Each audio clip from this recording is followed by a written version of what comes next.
Assalamualaikum. Selamat datang di channel Ki Bagus Purwas.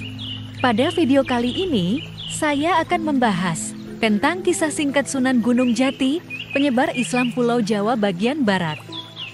Namun, sebelum kita lanjutkan ke pembahasan yang lebih sakral, alangkah baiknya Anda klik tombol subscribe dan aktifkan lonceng di bawah ini, agar kami semakin bersemangat untuk membuat video-video menarik lainnya.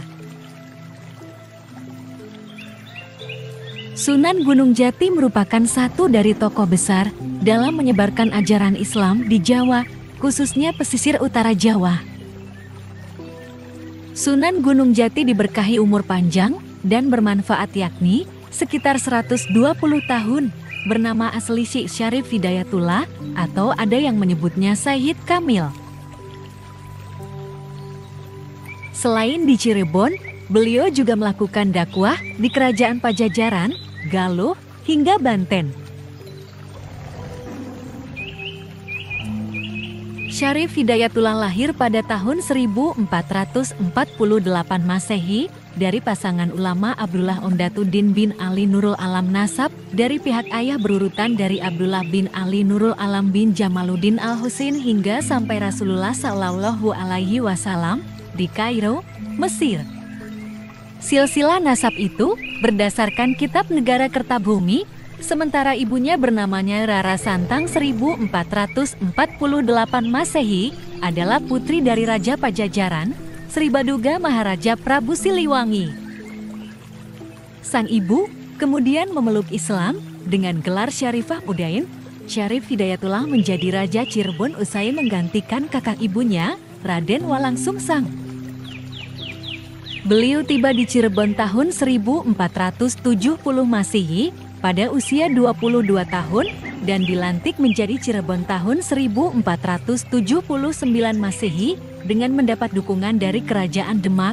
Penobatan menjadi Raja Cirebon ini membuat Syarif Hidayatullah diberi gelar Maulana Jati yang kemudian dijuluki Sunan Gunung Jati. Catatan sejarah banyak yang mengungkap bahwa Syekh Nurjati atau Syekh Datuk Kahfi merupakan guru Sunan Gunung Jati. Sebelum tiba di Cirebon, beliau pernah lebih dulu singgah di Pasai pesisir utara Sumatera untuk memperdalam Islam. Saat masih di Mesir, Sunan Gunung Jati belajar Islam kepada ayahnya dan ulama-ulama di Timur Tengah. Sementara, Syekh Nurjati merupakan guru dari Pangeran Cakrabuana, paman Sunan Gunung Jati. Syekh Nurjati adalah penyebar Islam pertama di Cirebon dan Sumedang, Jawa Barat.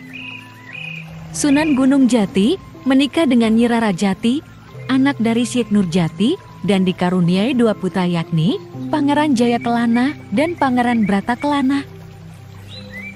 Kemudian pernikahan selanjutnya dengan Nyi Mas Pakumwati, putri dari pamannya sendiri yaitu Pangeran Cakrabuana.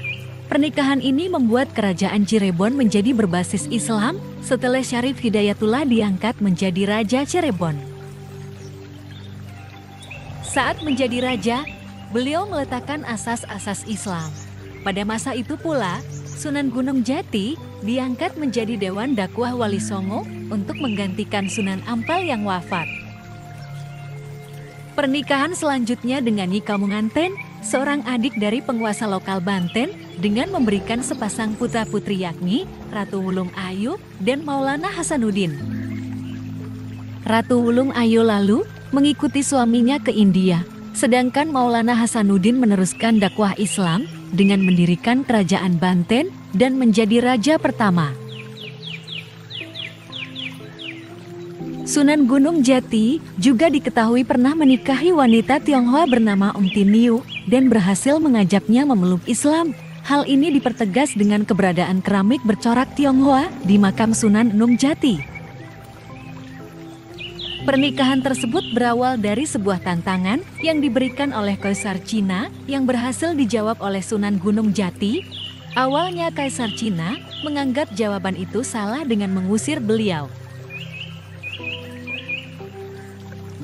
Namun pada akhirnya, jawaban itu terbukti benar dengan menyusul Sunan Gunung Jati untuk menemuinya.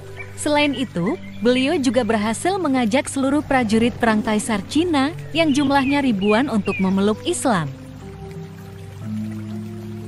Dakwah Sunan Gunung Jati berfokus di pesisir Pantura dari Cirebon hingga ke barat Pulau Jawa, termasuk Sunda Kelapa atau Jakarta. Beberapa kota penting beliau jadikan objek dakwah dengan memanfaatkan fasilitas kekuasaan dan kemampuan untuk melakukan akulturasi budaya. Jadi itulah kisah singkat Sunan Gunung Jati, penyebar Islam Pulau Jawa bagian barat. Semoga bermanfaat. Saya Ki Bagus Purwas. Assalamualaikum warahmatullahi wabarakatuh.